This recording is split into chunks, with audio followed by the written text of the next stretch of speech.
My name is Steve Weitzman, and I am a professor at the University of Pennsylvania and director of the Herbert D. Katz Center for Advanced Judaic Studies.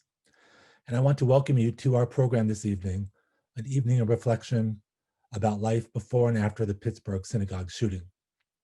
For those of you unfamiliar with it, the goal of the Katz Center is to support new research in Jewish studies, and we see it as part of our mission to share the insights of scholarship with a broader community. Tonight's program is a part of that effort, and our hope is to find some light in the darkness of a terrible event.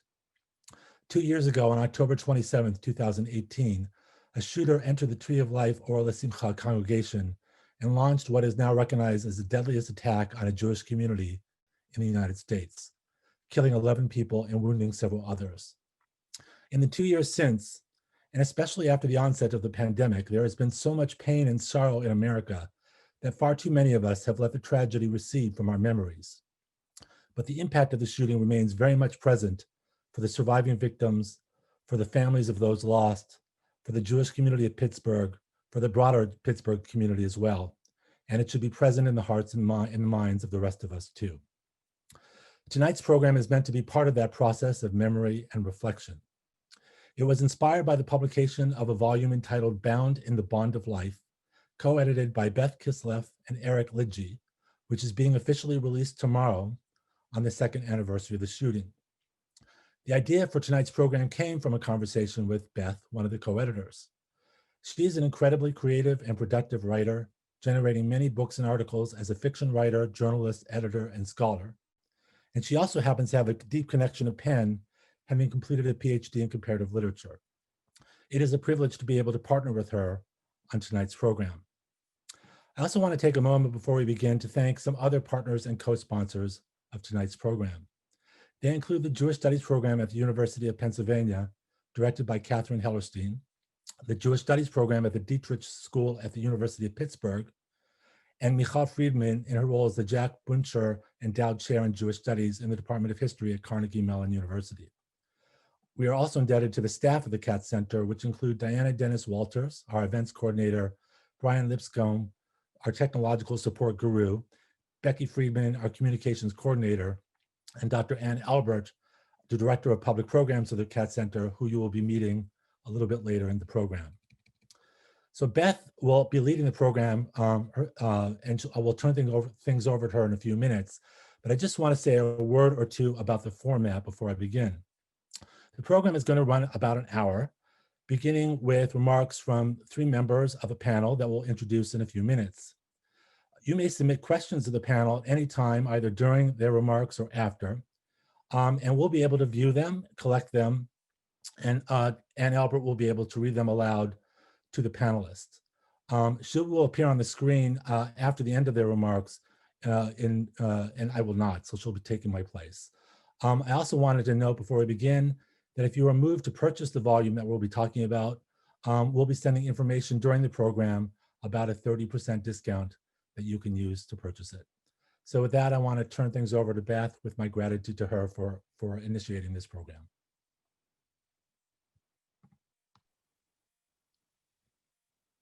Hi, I just want to begin by thanking Steve so much. When I approached him and he told me that the theme for this year at the Katz Center was America's Jewish Question, I knew immediately that our volume and what happened in Pittsburgh would be an important part of the conversation, unfortunately. And one of the things that we don't know is how this will be viewed, because we don't know where America's Jewish Question is going to go. Is Pittsburgh going to be seen as the first of other events like Poway and Muncie and Jersey City?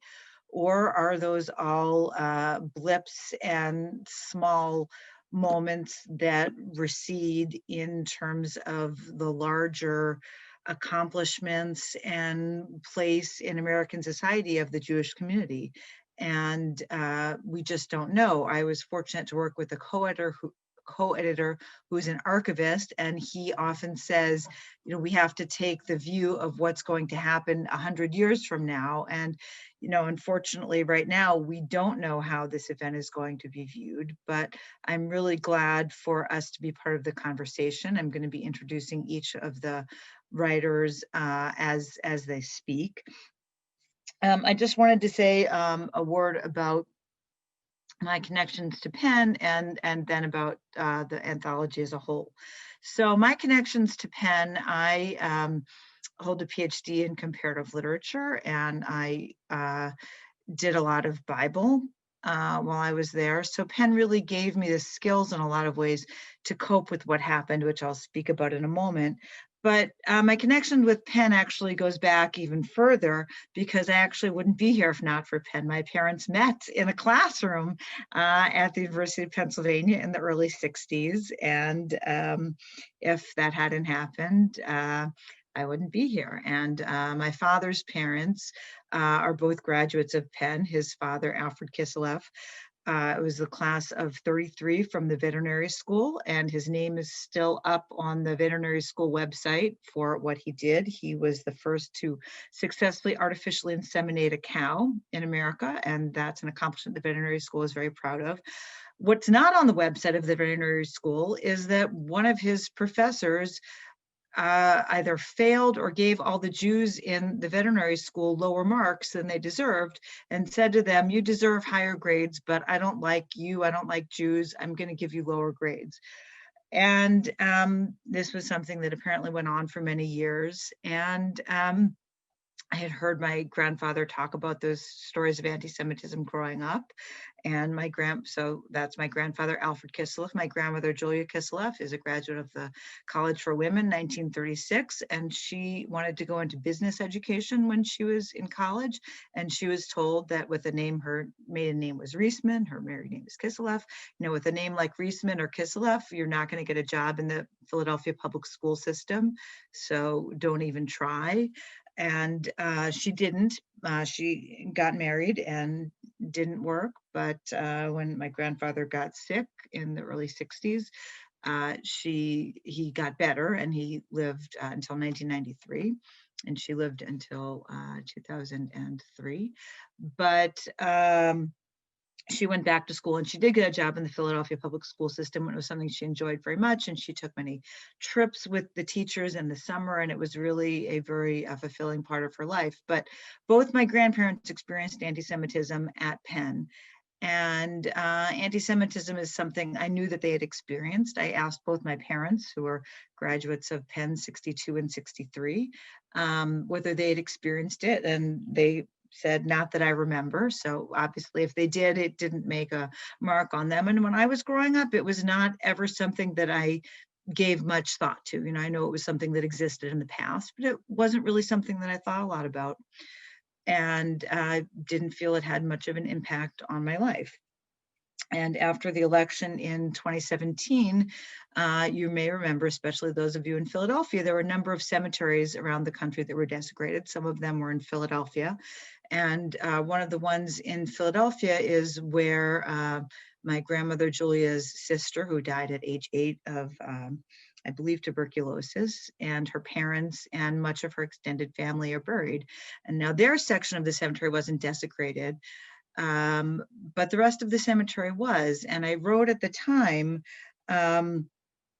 that I was really dismayed by this, and just horrified that this desecration could come to Jewish graves in America, that there was hate against dead Jews. But I would have never, ever then imagined that 18 months later in the synagogue where my husband is a rabbi, someone would come trying to harm live Jews. And it's still shocking to me to think about. So anti-Semitism is something that I had thought was of the past, and unfortunately I've had to reckon with it in my own life. And I put together this volume as a way of trying to tell the story after members of our congregation and an African-American congregation that we partner with. We've had classes together. We have MLK services together. Went to Charleston in January 2019 to join with the Mother Emanuel Church, where there had been a similar shooting where 9 people were killed in 2015. When we returned, I asked people, the 10 people who were on the trip, some of members from our congregation and families of one of the victims, Rich Gottfried, as as well as members of the Rodman Street Baptist Missionary Baptist Church, to write up their reflections on the trip. And I planned to send those reflections to some of the people in Charleston that hosted us. I never did that, but I got the idea for an anthology that it might be worthwhile for local people to tell this story. And my co-editor had the wonderful idea that it should be exclusively focused on local writers talking about what happened here. So we reached out to a variety of people, and we're fortunate to have 3 wonderful historians with us today. Our book is divided into 3 sections, and I'm happy to answer more questions at the end about what the anthology is and the process of putting it together, and anything else you're interested in knowing. So the anthology has 3 sections. The first is called Here is Squirrel Hill, and it's essays that involve some kind of description of Squirrel Hill. So one of the final essays is by the presenter that I'm going to introduce in a moment, Laurie Zitring Eisenberg. She's on the faculty in the history department at Carnegie Mellon University, where she teaches modern Middle East history. She sits on the board of Tree of Life Congregation, where her family are 3rd generation members. And Laurie took it upon herself to find out the stories behind all the items that were left at the Tree of Life site. So one of the differences between anti-Semitism of the past and what happened in Pittsburgh is that the non-Jewish community reached out to us and embraced us as a community. When you walk around Squirrel Hill today, you can still see signs along with the vote signs. You can see signs, no place for hate, Squirrel Hill, and hate has no home here. So it's, and of course, you've probably seen the Stronger Than Hate logos. And I think that's something that we've all been very gratified by, that outreach from so many people from so many places. So Laurie, as a historian, took it upon herself to find out some of the stories behind the items that were left at the Tree of Life building. And as Steve mentioned, not everybody is aware of, the Tree of Life building is one congregation. It's a long-standing Pittsburgh congregation, and Tree of Life rented space to 2 other congregations. The congregation where my husband, Jonathan Perlman, is a rabbi, New Light, which is a conservative congregation, and Dor Chadash, which is a Reconstructionist congregation. And the member of Dor Chadash who was killed 2 years ago is Jerry Rabinowitz. He was a graduate of Penn and of Penn Medical School. I did not know him, but everything I've heard about him makes me wish that I did very much. So I want to honor Jerry's memory in our talk tonight. And I want to introduce Laurie, who is going to describe to us some of the items left by people from all walks of life at the Tree of Life site in the weeks subsequent to the October 27th shooting. So here's Laurie. Thank you. Good evening. Allow me to begin my PowerPoint. Okay.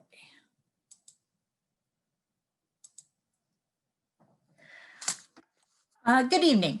My presentation is about the items that were deposited in the makeshift spontaneous sidewalk memorial, which grew up at the sidewalk outside of the Tree of Life Synagogue building, where, as Beth explained, 3 congregations were having their services, and all 3 lost members. I also want to clarify that we received many wonderful gifts and expressions of sympathy that were delivered to our synagogue office. My presentation, however, focuses only on items that we received from the sidewalk. I want to begin by sharing pictures of the 11 gentle souls we lost on that day. And I'm confident that I speak for my colleagues by saying that everything that we write and everything that we present about that terrible day, we do to honor their memories and to amplify their legacies. So visitors who came to our site to pay respects experienced the Sidewalk Memorial as a crazy jumbled riot of flowers and objects that was literally growing and changing by the day. In this slide, I have captured three of the most iconic elements that people were used to seeing here. I'm going to talk to you about each of them, and I'm also going to pull out just a few of the many, many other objects that we received and that I write about in the book in greater detail. So these 11 white wooden Stars of David became the central feature of the memorial. They are the handiwork of Greg Zanis, who was a retired carpenter from Illinois. He founded a group called Crosses for Losses, and he drove all over the United States for 20 years, making these white crosses with the names of victims on them and setting them up at the sites of shootings and other mass murders. He had made Jewish stars before for those Jewish victims amongst the many, but this was the first time he was confronted with a mass shooting in which the victims were exclusively Jewish.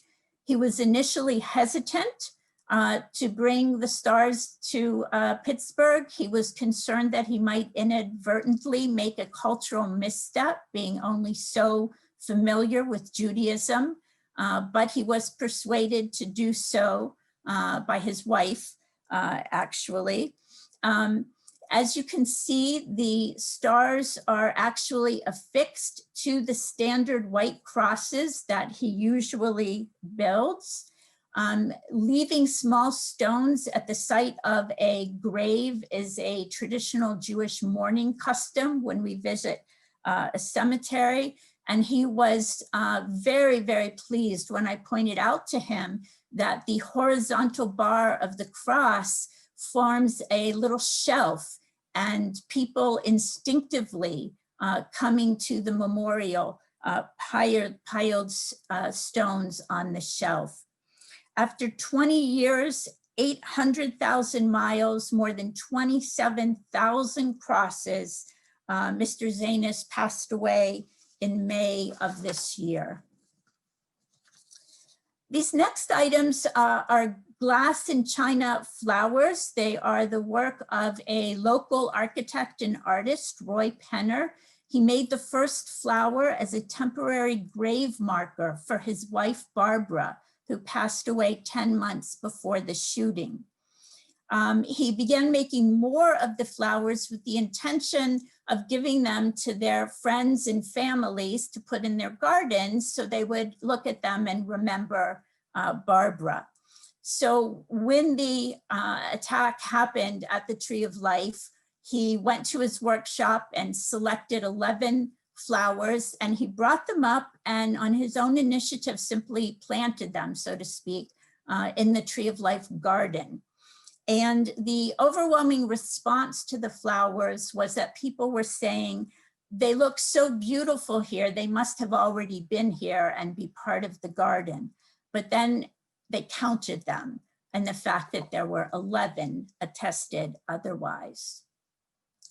This metal angel is the work of Johnstown artist Lee Hennessy Owen.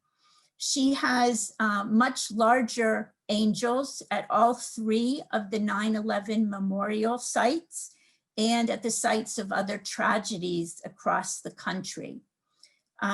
She brought this one to put at the corner of Tree of Life. She also brought a slightly smaller one that she took 2 blocks away to the Zone 4 Pittsburgh Police Station. That is where the first responders, who were indeed the first people to reach Tree of Life, came from, and she made a gift to them as well of a smaller angel. There were things people left behind of the Holocaust theme, which of course makes sense at the site of a mass Jewish murder. Sometimes the simplest thing is the most devastating, such as this stone with the number 6,000,011 on it. We also found a picture of Anne Frank with the quote, her classic quote, that despite it all, she believes that people are fundamentally good. We also found 11 small frames with these little leaves in them. And the label on the frame tells us that the leaves are from the Avenue of the Righteous Among the Nations at the Holocaust Center, Yad Vashem in Jerusalem, which honors non-Jews who saved Jews during the Holocaust. It was Bob and Jane Book, who are Pittsburgh Christians, who departed the day after the shooting on a long-planned tour of Israel. And with what was happening back in Pittsburgh very much on their mind, they collected these leaves at Yad Vashem and brought them back where they prepared them and left them in the memorial. Rabbi Myers from Tree of Life Congregation pointed out that this massacre comes on the 80th anniversary of Kristallnacht, which was the night in Germany where the German authorities and police stood by and allowed thugs and mobs to destroy synagogues and Jewish homes and Jewish businesses. And he is at pains to point out that in Pittsburgh, it was our police who ran headlong into gunfire to save Jews. And it was the officials of our city and all of our neighbors who came out immediately to stand with us. Many of the objects came from Christians, many of whom made specific mention of the fact that they are Christians and are reaching out to comfort their Jewish brethren. We collected a great many rosaries. There were a great many candles left amongst the flowers with Christian iconography on them. And this impossibly tiny little cross that was given to us by a woman, a nurse, who said she worked with Dr. Jerry Rabinowitz, one of the victims, that this cross had been given to her by the family of a patient whom she had nursed for very many months. And it was quite precious to her. And she was adamant that she wanted us to have it. In fact, the only uncomfortable religious item that we recovered from amongst the flowers was a package that was left by a Jews for Jesus chapter, in which they hand annotated a New Testament and left it all with a message for a very special rabbi. Other people were motivated not to bring objects, but to come to the memorial and to perform acts of loving kindness. This is violinist Monique Mead. She's one of two violinists who simply came and played up on the sidewalk. There were church choirs that did the same. People who had comfort dogs brought them to comfort the mourners milling about the area. Girl Scout troop baked cookies, and the Honor Network came and observed that people were lingering at the site, but that there was nowhere to sit. And they went to the local Target and bought 6 collapsible camp chairs, which they simply came back and set up, and which were very much appreciated by many of the mourners. People always ask me, what is the object that spoke best to me? And it is this pair of sparkly gold basketball shoes. On the rubber toes is written Shalom Aleichem and Salam Aleikum, Hebrew and Arabic, for may peace be upon you. It is an understandable and an appropriate message, and yet it is relayed on a quite incongruous item.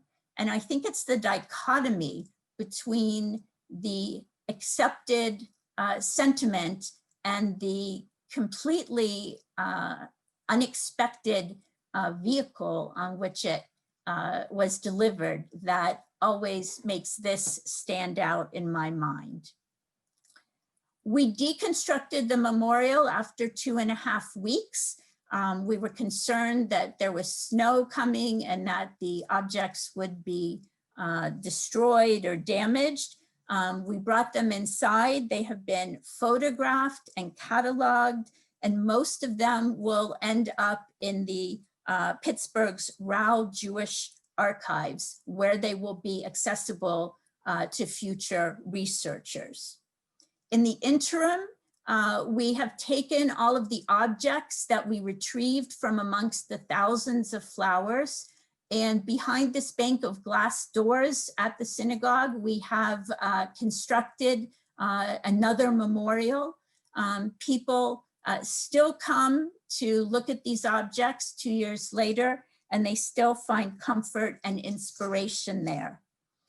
And finally, our objective in preserving these items and in publicizing these stories is our desire that history record not only the brutal attack, but also the instantaneous, compassionate response by so many good and lovely people within and far beyond the confines of the Jewish and Pittsburgh communities.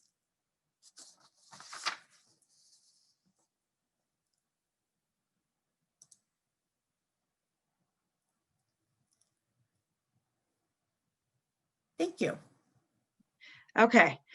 Thank you so much, Laurie. That was a wonderful presentation, and that really gave a sense of the outpouring that the community of the 3 synagogues received from all of our neighbors. You know, there are signs all over the neighborhood saying, "We're so glad you're our neighbor," and that really showed that it's true. There were also signs, I remember right after it, saying Shabbat Shalom, you know, from your neighbors, and it's just, you really did a wonderful presentation and sharing with everybody just how meaningful it was to all of us to receive all those objects. So thank you for all of that.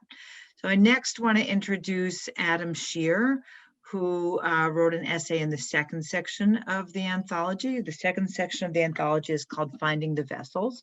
We titled it that after the essay of Rabbi Daniel Yalkut, who's an Orthodox rabbi here in Pittsburgh. And Rabbi Yalkut talked about wanting to help his congregation cope with what happened. And in order to do that, he needed to help them find the kalim, the vessels, which is from the Haftorah of the week after the shooting, the Haftorah of Chayei Sarah, the story of Elisha and the vessels that were filled with oil.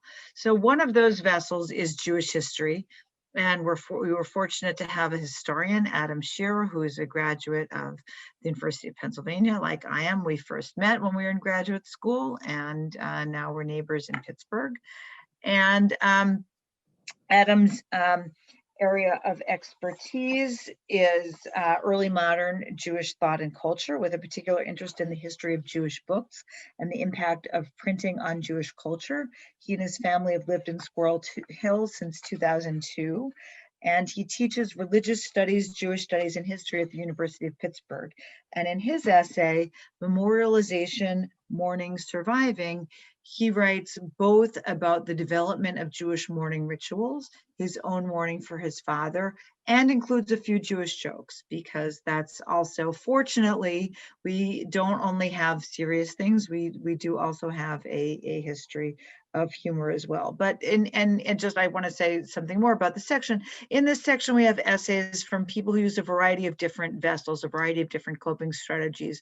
There's a professor of sociology who does Argentinian tango, and she finds that very valuable. There's an essay by a journalist who finds her observance of the Sabbath and sticking to it very valuable. There's an essay by a journalist about covering the unprecedented and how just following what he does helped him even his normal journalistic routine helped him even to cover something that was intensely difficult. So I now want to turn it over to Adam Shear, who's going to discuss the history of Jewish mourning rituals as well as his own personal experiences. And I'll just say I'm very grateful to him. He's used to writing academic essays, and I had to prod him a little to write a personal essay, but I'm really pleased that he took up the challenge and that he participated in the anthology. So thank you so much for being here, Adam, and please unmute yourself.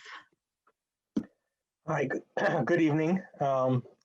Thank you to Beth for that introduction and the invitation to be both part of this event and the anthology in the first place, and for her editing and encouragement, along with Eric Lidgy, her co-editor. Also, I want to thank the Katz Center and especially all the staff that Steve mentioned who put this together. It's really an honor for me and a privilege to be speaking to you with good friends and colleagues from Pittsburgh, Laurie and Barbara. You know, as Steve Weitzman said at the beginning of this, we'd rather not be here in some ways.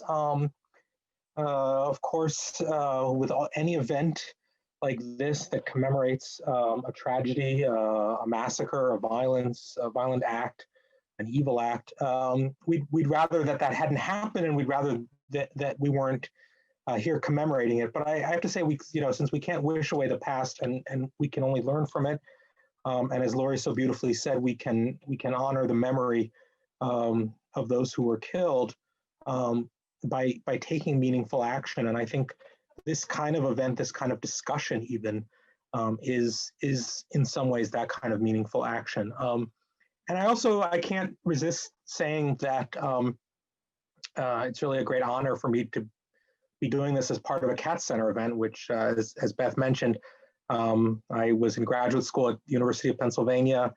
My wife and I lived in Philadelphia for several years, and the Katz Center was a very important place to me as a graduate student. And then later, when I came back to the Katz Center as a research fellow and as an adjunct fellow and a visitor, and I truly hope to be back in person someday in Philadelphia, my second favorite city in Pennsylvania. So the anthology is subtitled "Pittsburgh Writers Reflect." And you heard a variety of, that there's a variety of different kinds of writers and writing.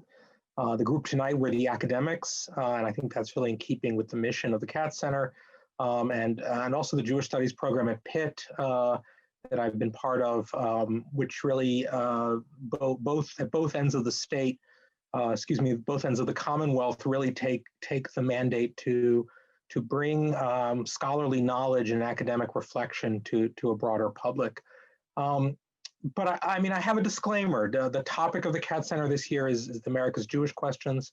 And I'm not a historian of the American Jewish experience. I'm not a specialist on American history or local Pittsburgh history, or even really a historian of anti-Semitism. So I'm writing as a scholar, but I wasn't writing a work of scholarship about the tragedy itself, or trying to answer those big questions about where this tragedy, where this massacre fits into American history.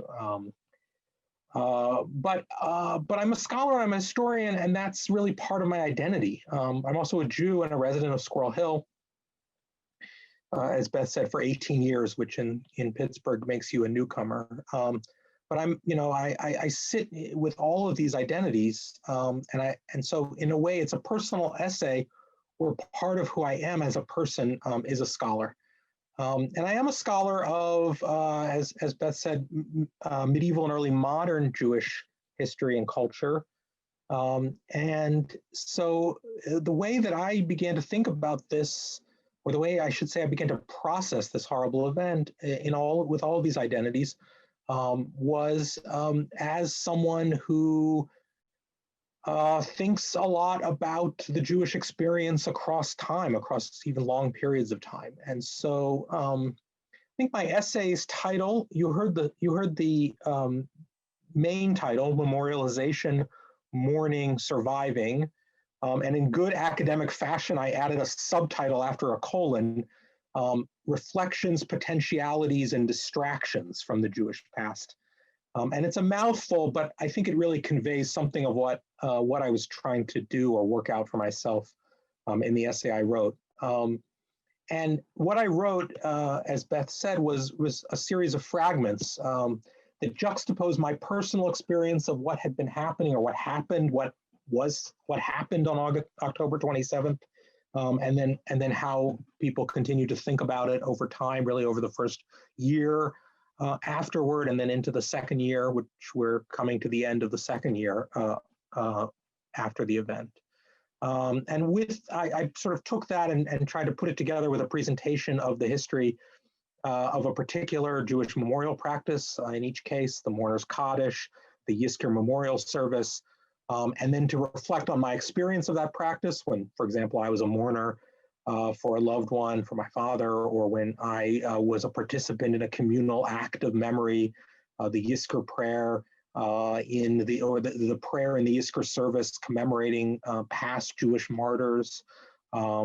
I began to think about my experience of these practices, and then how living after the Tree of Life massacre, but also in a sense always then living with it, so close to where I live, and when I go to synagogue in Squirrel Hill, I'm only a few blocks away from the synagogue where the shooting occurred.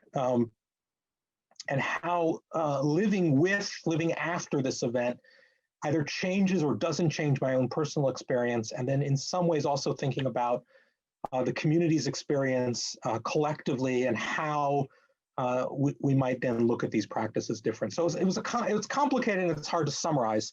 And so I guess this is the part of such an evening where you say, read the book and read the essay and see if you think I did it well. I want to say just a few things about different aspects of what I was writing, my thinking about what I was writing, and then how that maybe reflects on some of the larger issues that can come up in discussion. So one thing I want to point out is that, and I don't want to make too much of this going outside my comfort zone of the academic writing, but the piece that I wrote actually began in a very standard academic fair. About a year ago, there was an exhibition in Pittsburgh of the work of Luigi Toscano, who's a German photographer. He has an Italian name, but he's a German photographer who mounts very large-scale photos of Holocaust survivors in outdoor displays. And this, he puts these up all around the world with a mix of local Holocaust survivors and Holocaust survivors from other places. And these very, very large, 8 or 10 foot tall photo montages. And this was put out on the lawn of the University of Pittsburgh and open to the whole community.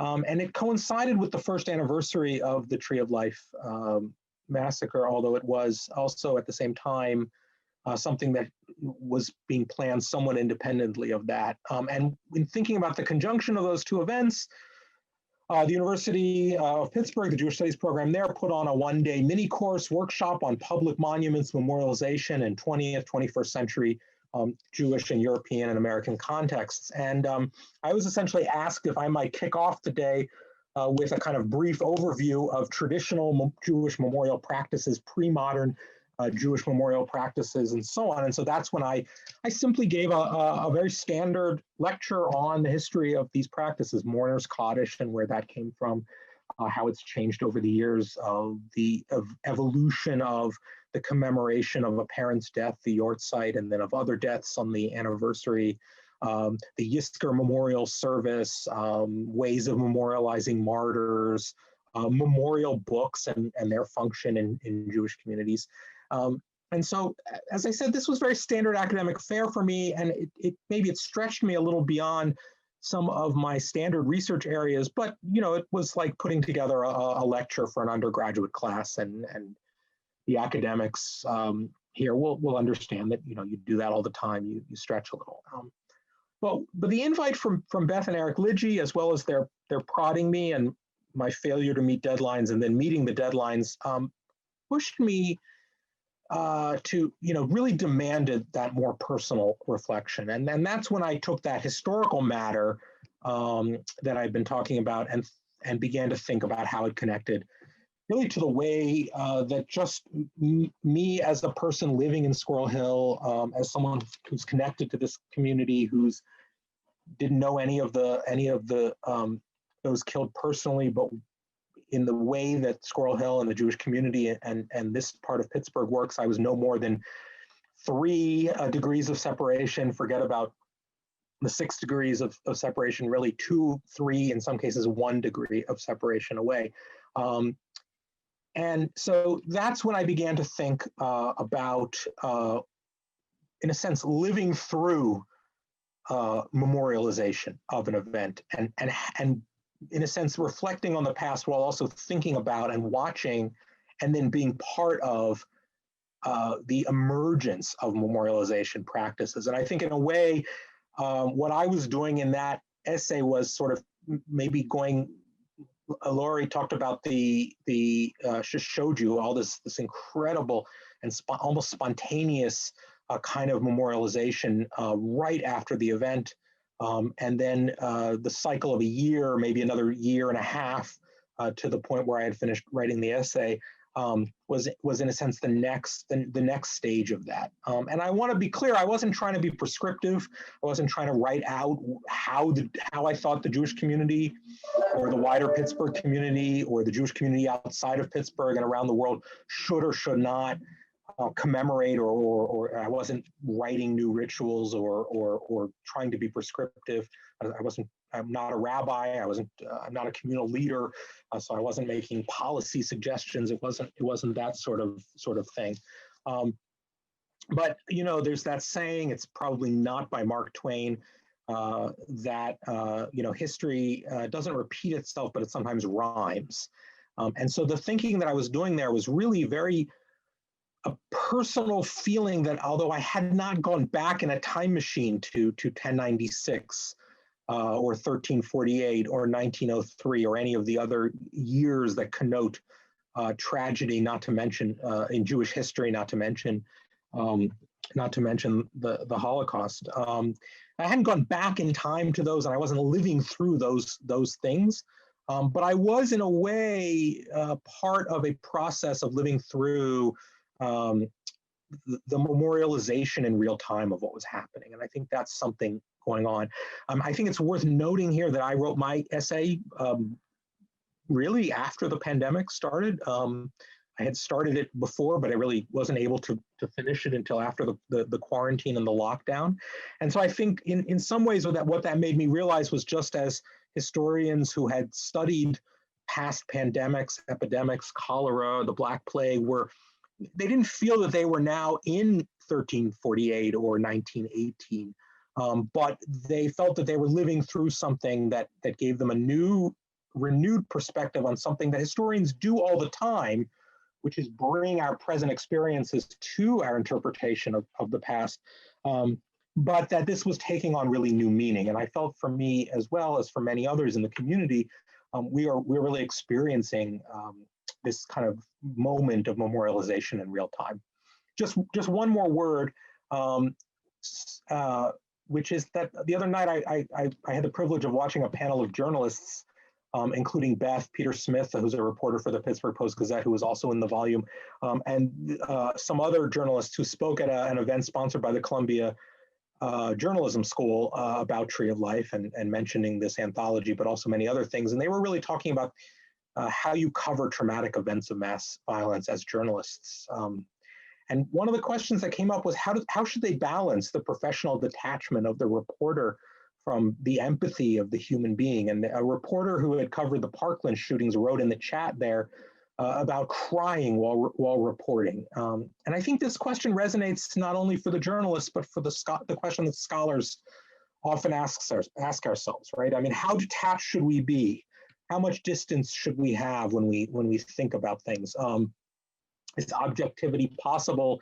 Is it a noble dream? Is it an impossible ideal? Is it not an ideal at all?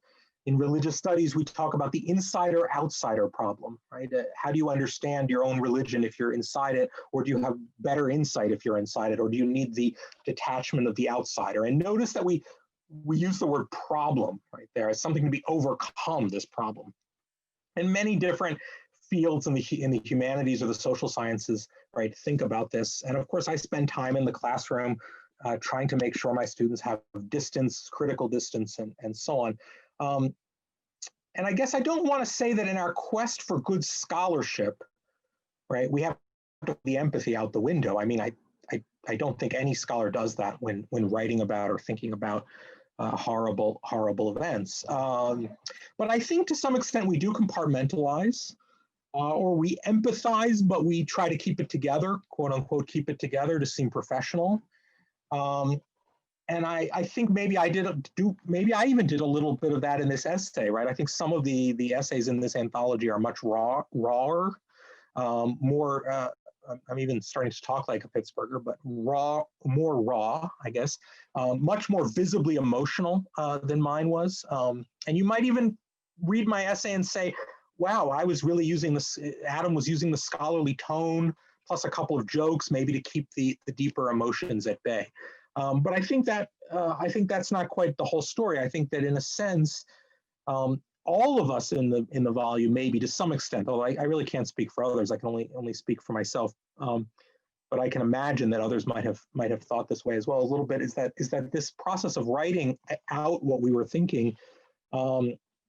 Those of us who are scholars and used to writing in a certain kind of mode, or journalists who are used to writing in a certain kind of mode, that this was not really me writing as a detached outsider studying history, but really as a participant living it. And I think that's a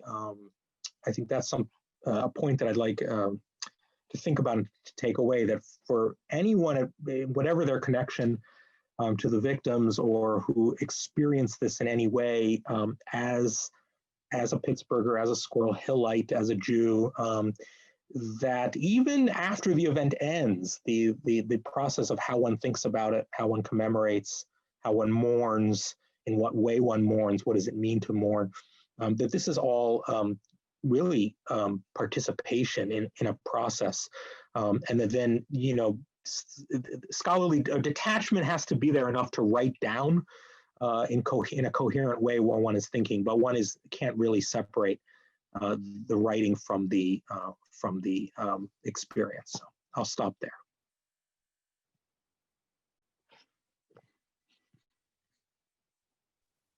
Thank you so much, Adam. I very much agree with you that there has to be some detachment in order to write.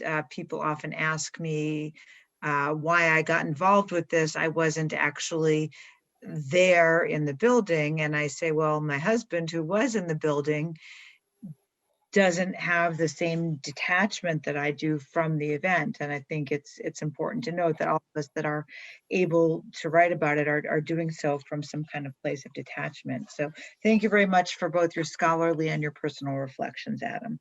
I want to introduce Barbara Stern Burstin, who is the author of the essay Fall Semester 2018 in the third section of the anthology. The third section of the anthology is titled You Will Get Through This, and that's after the last essay in the book, which is by Linda Hurwitz, whose daughter Karen was murdered on October 27th, 31 years ago. And she had to call her parents, they're not living now. Her mother was living at the time of the Tree of Life attack, but when Linda's daughter was murdered, she had to call her parents, who are Holocaust survivors, and tell them that their American-born granddaughter had been killed. And the first thing they said to her was, "You will get through this." So all of the essays, and Linda wrote a wonderful essay. Of course, all the essays are wonderful, but hers is particularly powerful about the value and ability of resilience.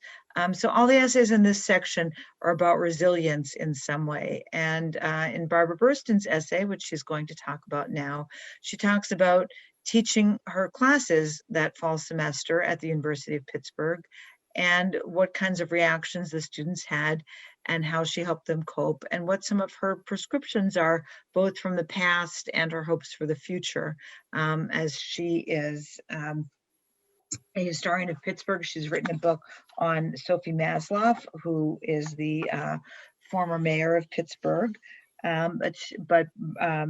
Professor Burstin is an instructor at the University of Pittsburgh and Carnegie Mellon University, where she teaches courses on the Holocaust and American Jewish history. She's the author of several books, including After the Holocaust, The Migration of Polish Jews and Christians to Pittsburgh, Steel City Jews, and the one that I mentioned about Sophie Masloff. So I'd like to invite Professor Burstin to speak right now. Thank you so much. Thanks, Beth, and thanks everybody who has put this panel together. And good evening to all the participants, all the listeners. In the interest of time, I'm going to cut short my remarks. I too was quite affected by the killing. I used to teach confirmation class at Tree of Life. I live a few blocks away from Tree of Life, pass it all the time, and lost a dear friend on that particular Shabbat morning. As Beth mentioned, I teach on the American Jewish experience, and I teach on America and the Holocaust, a course that I created many years ago. And when this happened on the Saturday, I panicked thinking that on Tuesday, 3 days later, I would have to walk into my classrooms and deal with students. And I want to just read to you just a very short segment of what I wrote to give you some sense of the drama. When I walked into my first class, that was the American Jewish experience, I could feel the tension in the room. The students looked at me with an intensity that I had not seen before. All eyes were fixed on me. The room was quiet. The students were waiting for me to speak. I knew that it would be virtually impossible for me to talk with any kind of detachment. It was too close to home, literally, because like so many others in our community, I too had lost a friend. I began softly, trying to hold my own emotion in check.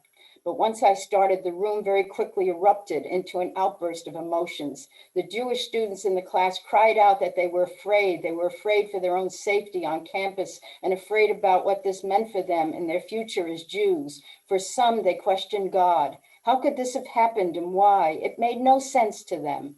We had discussed anti-Semitism before and what it was like for an earlier generation of Jews to be a tiny minority in a predominantly Christian country, but the emotion hadn't been there. How could it have been? That was in the past. It maybe had affected their grandparents, maybe even their parents, but not them. They were home safe, and then suddenly they weren't. The non-Jewish students listened with rapt attention. They too were confused, dismayed, upset. Everyone talked. There was no holding back. Their feelings were raw. And we talked. I let them talk. And that catharsis that they felt was comforting to all of us.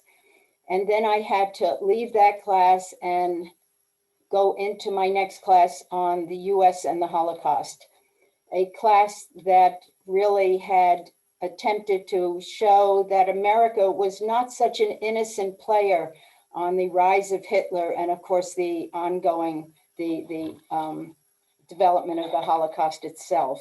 I'm not going into the details, but what Beth had pointed out, something that I told the students was that when we compare what it was like in the 1930s and 40s in terms of public attitude, towards Jews, in terms of the spread of propaganda that actually was published in Germany and shipped to this country, Nazi Germany, and shipped to this country. When you look at what was going on in Congress, when you look at the general response in America, the discrimination, the job discrimination that was referred to before, that the situation really was not comparable, that the extent of anti-Semitism then was much greater than it was and is today. Of course, I cannot dismiss the anti-Semitism on the right coming from the left.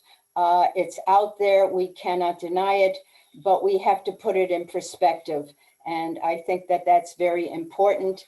And we cannot just view ourselves as victims. And this is a point I make when I teach about the Holocaust. I don't want Jews to be just seen as victims.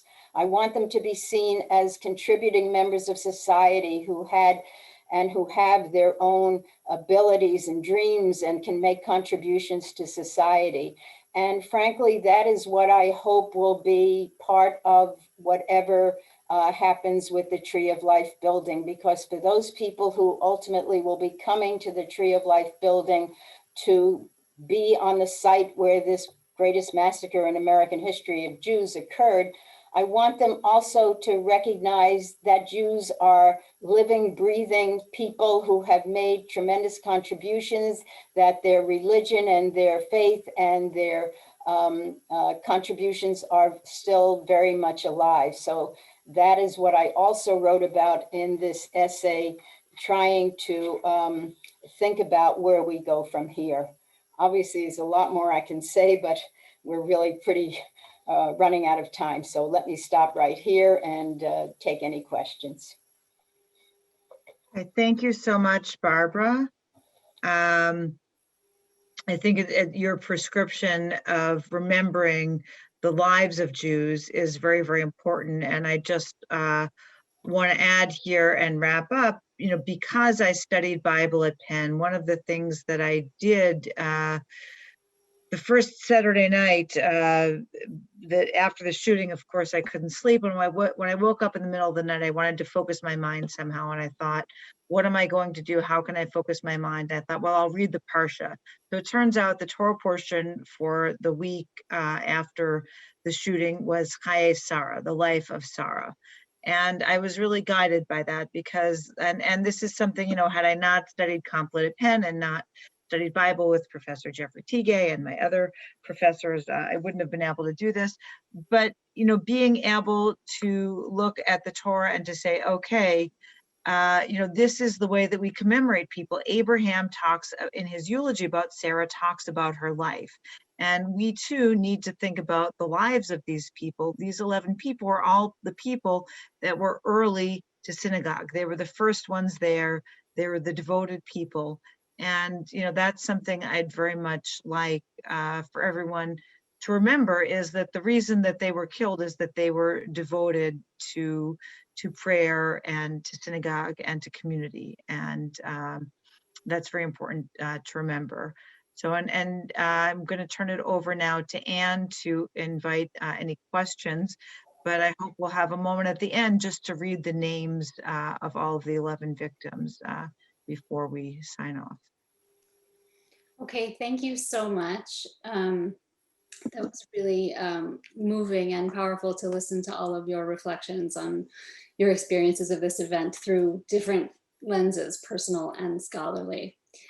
Some questions have already come in. I just want to remind attendees, and there are over 200 people watching right now, so that if you have questions, please use the Q&A function.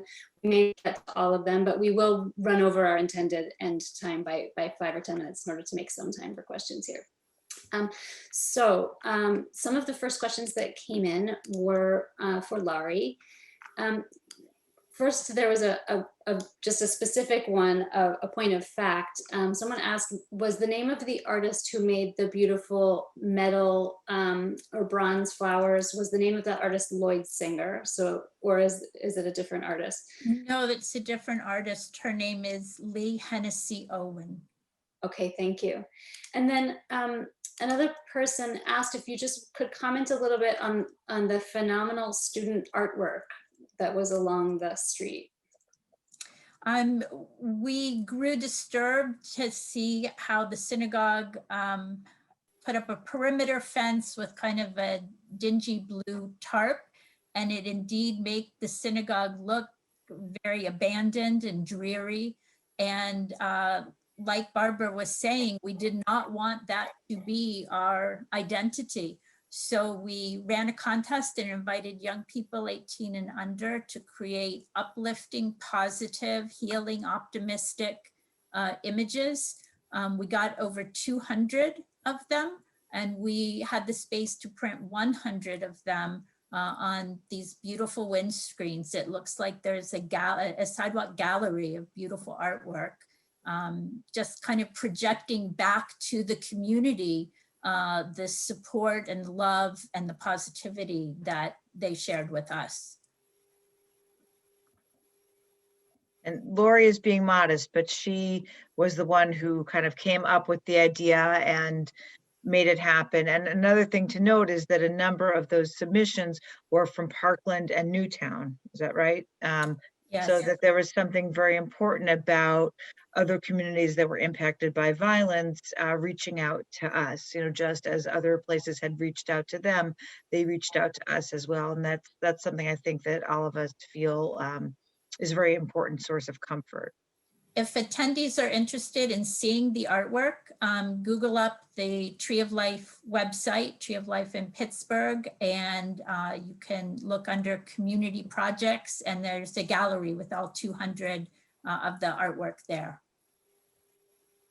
Thank you. So another question has come in that was originally addressed specifically to Laurie, but I think that it could also go to any of you really, which is a question about the difference between the experience of local coverage and going through the event versus national and international coverage. So I thought I would just ask Barbara to jump in on that first and then maybe go to Beth. Well, I'm not sure I'm really the one to respond to that. Clearly, I think it got major coverage all over the world, but I cannot really comment on that. I think Laurie or Beth, you might be better to do that. Okay, Beth, do you want to step in? Well, yeah, I think, you know, as Barbara said, we certainly got national and international coverage. Laurie and I are both in an advanced Hebrew class, and we're both proud that we were able to do radio and TV interviews in Hebrew with Israeli stations, you know, and really communicate, you know, in Hebrew to Israelis, and we were gratified that people were interested. But the reason why we did this anthology is we feel that local writers, people that experience the event, have a different understanding and a different impact. I mean, you know, I was swimming the other day and I told someone in the pool with me about this anthology that I'd written. He knows that I'm a writer. He knows that I've written other things. And he said, oh, Bernice and Sylvan Simon were my mother's first cousins. I mean, that's just how it happens here in Pittsburgh. Everybody is connected in some way. I said, oh, I had no idea that you were that closely connected to the event. But it's something that every day, everywhere you go, you'll have some kind of connection to it, even now in coronavirus times when our social interactions are limited. So it's very important for local people to be able to have some agency over how the story is told. And I think also, you know, as we see over time, you know, the other academics here, I'm not a historian, but the others are, the stories unfold over time, and there are different understandings, as Adam was saying, depending on where you are in time, you'll situate the history differently. So I think it's really important to have the local view. Yeah, Adam's going to add something. I'll add just a couple of quick thoughts on this. I mean, one is that and I mentioned this in my essay, but I wasn't actually in Pittsburgh on the day that it happened. We happened to be in Denver visiting family. So, you know, but immediately the alerts and the texts and things started coming in on the phone. And, you know, so I think one of the things that I immediately realized at that moment was, you know, this feels differently when you're there than when you're not. You know, it sort of, I felt very distant, and at the same time, I felt very connected to see people who I knew very well, very close friends of ours. Almost everyone will remember the picture that ended up in just about every media outlet around the world. I think it was on the front page of Hurwitz and Corriere della Sera and so on, of three women standing on a street corner, hugging each other and weeping and holding Tehillim psalms that they were reading. These are close friends of ours, and we were seeing that in real time in Denver, and it's a very jarring moment. But I think, of course, then coming back and being immersed leads to the other issue, which Beth mentioned a moment ago. We hear these names like Parkland or Newtown, or well, there are too many to name, unfortunately. I think from people around the country, around the world, Pittsburgh or Squirrel Hill or Tree of Life is one of those. But here, the web of connections is so great, and I imagine the web of connections is so great in Parkland, or in Charleston, South Carolina, and so on, which I think is very, very hard to not, when it's somewhere else, to kind of fully appreciate what's happened, but also the ongoing implications of what happened. I mean, I think in Pittsburgh, we like to flatter ourselves that we're more closely knit than other places, but they also have their stories and are closely knit. I could go on about the difference between how I might imagine the memorialization in the future based on what happened in the Middle Ages and which things became widespread and which things were local. But I think that's the future, and we don't know yet where that goes. So, So thank you so much. So speaking of connections and the interconnectivity, one of the things that came out really strongly in your presentations was the reaction from non-Jewish neighbors and other people around town. And one question that has come in a couple of different ways has to do with whether any of those relationships have been maintained or continued to deepen over time, and if there's a way to think about that or any other developments since October 27th as a kind of positive change that could have come about as a result of this horrific event. And I think I'll put that to Laurie first. So what Adam was saying, it's one thing when you read about this happening in another community and you're horrified, but it's another name that gets added to the list. And our experience after we suffered this kind of attack was that through no choice of our own, we had become a member of a club that nobody wanted to belong to. But we understood it's not a metaphor, it's a real club.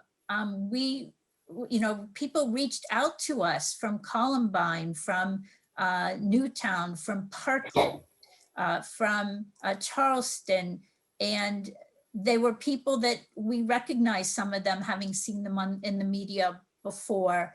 And now they were here and they were talking to us.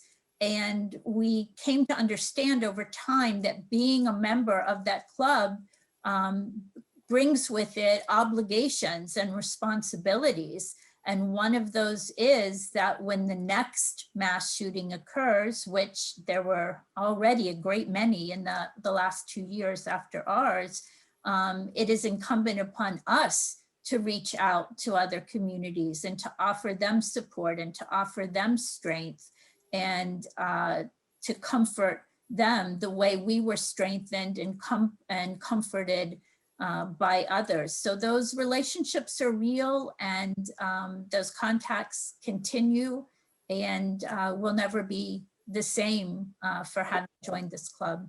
Yeah. Sorry, Barbara. I just want to say that the Community Relations Commission of the Federation, the Jewish Federation here in Pittsburgh, has definitely been keeping in touch with the Christian community, and particularly in the Muslim community and other communities, and particularly the Black community as well. There has been an effort to really reach out in this shared sense of victimhood. And I think that that's a very important ongoing initiative that needs to be recognized and supported. Yeah, I'll just say personally, one of the first people to come to our house that Saturday was a woman, an African-American woman who had been an intern with my husband, and she knew where we lived because we'd invited her over for Sukkot one year. And she knew that there had been a shooting at a synagogue in Squirrel Hill, didn't know that my husband was there, didn't know it was the synagogue, but she said, I just felt that I wanted to come. And she and her uncle came, and they stood and they prayed with us. They have a tradition of spontaneous prayer in their tradition. And it was so comforting to us, much more than, there's no reason to compare, but it was extremely comforting to us. And the Sunday after the shooting, the Sunday a week later, there was a group of men from a mosque in Quebec where there had been a shooting, I believe in January 2017. And there were 4 of them that drove 12 hours each way because they wanted to be with the members of the three synagogues. I don't know, were you there, Laurie? I was not. You weren't there, okay. But members of the 3 synagogues went, and we went to the Islamic Center of Oakland. And it's the first time I'd been in a mosque, and I've subsequently been back there a few times. Unfortunately, we went after the New Zealand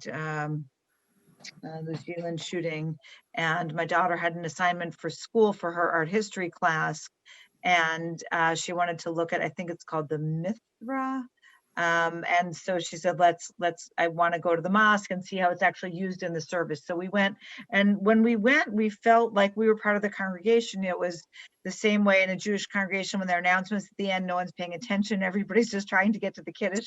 Exact same thing. It was, we had a great, and we knew Wasi Muhammad and a number of other people. There was someone who come to the Hebrew class that Laurie and I go to. I'd gotten in touch with him, and we felt very much welcomed at the Islamic Center of Oakland. But, you know, it was incredibly touching to us that these men from Quebec, just, you know, no organization just felt, you know, we want to be with members of these congregations, and they drove 12 hours each way to be with us. And that was an incredibly moving and powerful event. And my husband and the imam there, Chris Karras, did an online series of classes this spring about Jewish and Islamic holidays.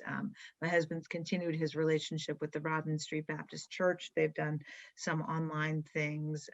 So absolutely, we've had events at the Hindu Jain Temple had an event for us right after the shooting, and the Shadyside Presbyterian Church had an evening where they invited the director of the Holocaust Center of Pittsburgh and bought kosher food for all of the 200 people in attendance. And we were just, you know, I thought, okay, you know, if they buy kosher food for us, that's fine. But no, they wanted to make sure that all the food there was kosher so everybody could eat everything. And I think that kind of gesture was just really, you know, that they really went the extra mile.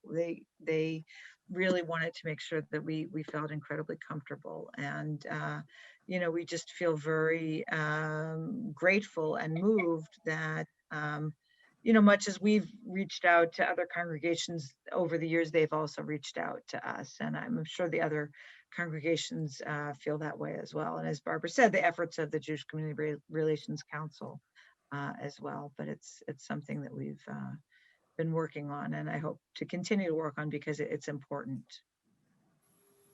Amazing. There are so many really beautiful questions that are pouring in, and I'm so sorry that we're not going to have time to get to many of them. So what I want to do is throw out one more really big question and see if anyone wants to take a stab at that one. And then we'll begin to wrap up and turn our minds back to the victims of the shooting at the end. So the big question that I want to elevate here comes actually from a Penn freshman whose father is a Penn alum who grew up in Squirrel Hill and who thanks us for this program. So there's connections all over the place. And she asks what long-term effects you all think this tragedy will have on American Jewish life and on the experience of living as a Jew in the US. So I wonder if maybe Barbara would have the most broad perspective on the American Jewish experience from her scholarly perspective, but if any of you would also like to speak to that on a more personal level from having been through something that most of us can only imagine, I would welcome that too. So let's start with Barbara and then go on. Well, you know, something I've been impressed with is that the Jewish students have been very vocal and forthcoming in acknowledging their Jewishness in class. I see that because my classes are mixed, especially the classes on the Holocaust, and I have Jewish students who proudly announce that they're Jewish. And so I don't think that this event, this massacre is going to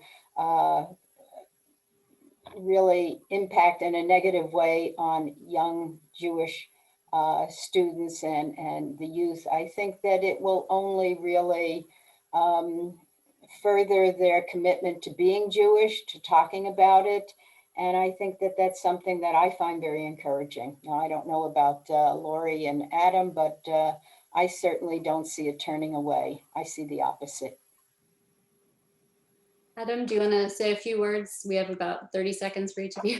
So no prognostication, but I would observe that, and because we don't know the future, but this is something that Beth said at the beginning, and I think Laurie said as well, that, it's hard to know where this story will be told in the future, into what context it will be placed. But I think it's already worth noting how much more thinking about anti-Semitism, thinking about what it means to be Jewish in a country where there's discrimination and violence emanating from that.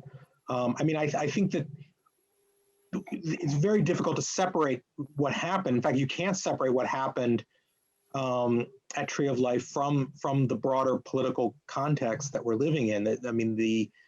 We don't want to put too much emphasis on the shooter, but the evidence is pretty clear that he was acting from a particular right-wing political motivation in coming there that day. And I think part of this is that this has returned to the agenda of the American Jewish community, not only the religious or the cultural agenda, but the political agenda, and has brought the question of anti-Semitism and Jews as a minority in the larger society to the fore in a way that it might not have been 10, 15 years ago. So I think that's one way that we already know something has changed, right? I'll just say one more word because we're running out of time, but I think the scholars gathered at the Katz Center this year to talk about America's Jewish question, Jewish questions. I feel pretty confident in saying that they're going to be talking more about the role of anti-Semitism in American Jewish history than a similar group assessing American Jewish experience would have a decade ago, or even 5 years ago, perhaps. So I think that's one way that something has already changed, at least in maybe the more scholarly or academic, but even I think in the political conversation. And just one more thing, is I can't resist. It's so lovely that there's a Penn freshman whose father grew up in Squirrel Hill, because one thing I learned after I moved to Pittsburgh, coming up on 2 decades ago, is that every Jew in America has somebody with a connection to Squirrel Hill. It really does seem to be the crossroads of the American Jewish experience somehow. And it's just amazing how everybody has some connection. That's right.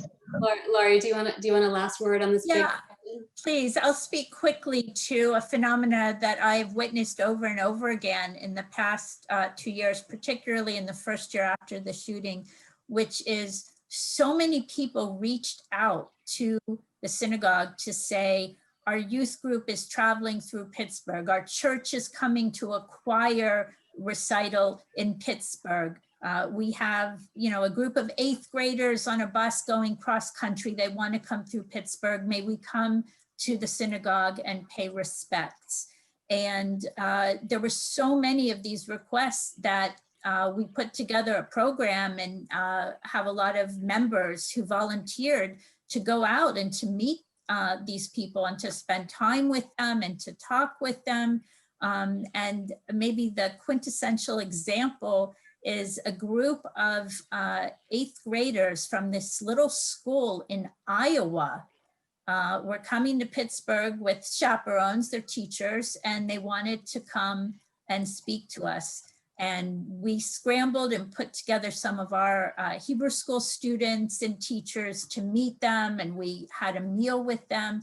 And I kept thinking, and I actually asked them, like, you live in the middle of Iowa, like, have you ever met a Jewish person? And they were all quite open. No, I've never met a Jewish person before. And I kind of said, like, why are you here? Like, what makes you want to kind of carve out this time to spend time with us?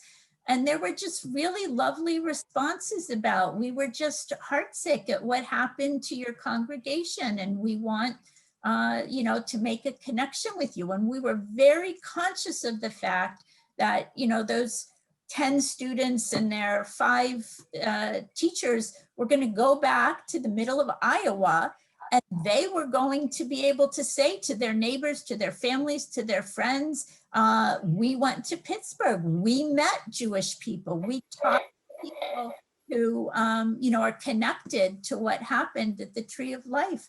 And the fact that they're going to say good things about that experience, I think is very important, and it's you know, a cause for some optimism. That is a fantastic way to end. As we move towards really our last word, which as Beth suggested should really turn back to the victims, there's just a few points of business that I meant to raise. One is that the book to which all of these wonderful people have contributed, memorializing the event, Bound in the Bond of Life, which is out from the University of Pittsburgh Press. If you're an attendee here, you have a chance at a 30% discount. So there's a link in the chat to where you can find that book and how you can get it for less than its listed price. Several people have been asking in the Q&A for all this information, so that's really exciting. The other thing is, if you would like to support more programming like this from the Cat Center, we encourage you to continue to connect with us by going to our website, connecting with us on social media, and especially if you have the means to think about supporting us by joining a group we have called the Friends of the Cat Center, and there will be a link in the chat as well, giving you more information about that.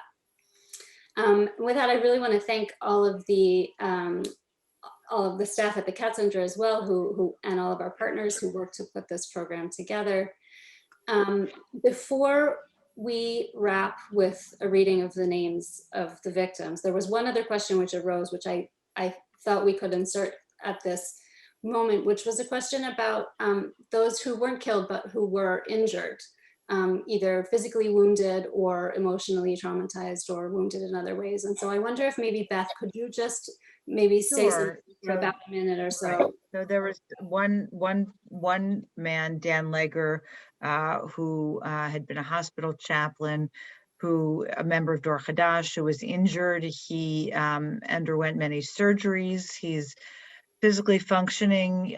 He's okay, but of course it's a very difficult thing to heal from. Andrea Wedner was injured. She was with her mother, Rose Mallinger, who was killed. Her hand was injured. I think she has most of her abilities back. She had been a dental hygienist. I'm not sure if she's able to work, but I know she has regained a lot of her abilities. And there were 4 police officers. One of them, I believe it's Timothy Matson, am I right? Just went back, is that right? Just went back to work after 2 years. He had a number of very, very serious head injuries, and he finally, after 2 years, just a week or 2 ago, went back to work. And beyond those 4 police officers and 2 of the worshipers that were injured, there were other survivors. There were 22 people there that day. 11 were killed and 11 survived. So I guess 9 other of the worshipers survived, including my husband. So I'm not sure what else to say. Does that answer the question? Yeah, it just felt right to acknowledge that the damage and the injury was not only fatal. But Anne, if yeah. I can just say that Dan and Andrea are really resilient and heroic, and I have heard them both speak about the trauma, and they are resilient, and neither one of them is full of hate or anger, and I think they are really role models and heroes for our community here. Yeah, absolutely. And Dan Legger, I know, has written a few different op-eds and pieces. So if you want to Google him, it's Legger. He's a very, he is a very inspirational person, because I think, partly his time as a chaplain, has some resources to draw on. So if I can turn to just the last thing I wanted to say, I didn't get to answer the last question. So, I started off talking about my grandparents' experience with anti-Semitism at Penn. And what I didn't mention is that my daughter is now in a master's program at Penn. And of course, everything this year is on Zoom, unfortunately. But one of her professors, I guess, saw her address on the list and saw her name, Perlman, and said, "Are you related to Rabbi Perlman from Squirrel Hill?" And of course, it turns out he grew up in Squirrel Hill, and his family's from Beth Shalom. And his mother said, "Well, if there's a Perlman and she's from Pittsburgh, it must be Rabbi Perlman." And so she said she'd had a whole conversation with her professor about the shooting, and that he was grateful to have an opportunity to talk about it because he doesn't often have an opportunity to talk about it. So obviously there's a big change. If in my grandparents' time, the professors were anti-Semite, some of the professors were anti-Semites. Now some of the professors at Penn are Jews from Squirrel Hill, for what it's worth. But I also wanted to say, in terms of the future, one of my other children was in Israel that year. She was in Israel during the shooting, and she and some of her friends very much feel they want to make Aliyah. They're not sure that their place is here in America, and it's partly because of the shooting. Now, that may be one segment of young American Jews, but it's certainly something that she and her friends feel, and that's also something that needs to be put out there. There's certainly people that feel maybe America's not a place for us anymore. So I think that's certainly an approach.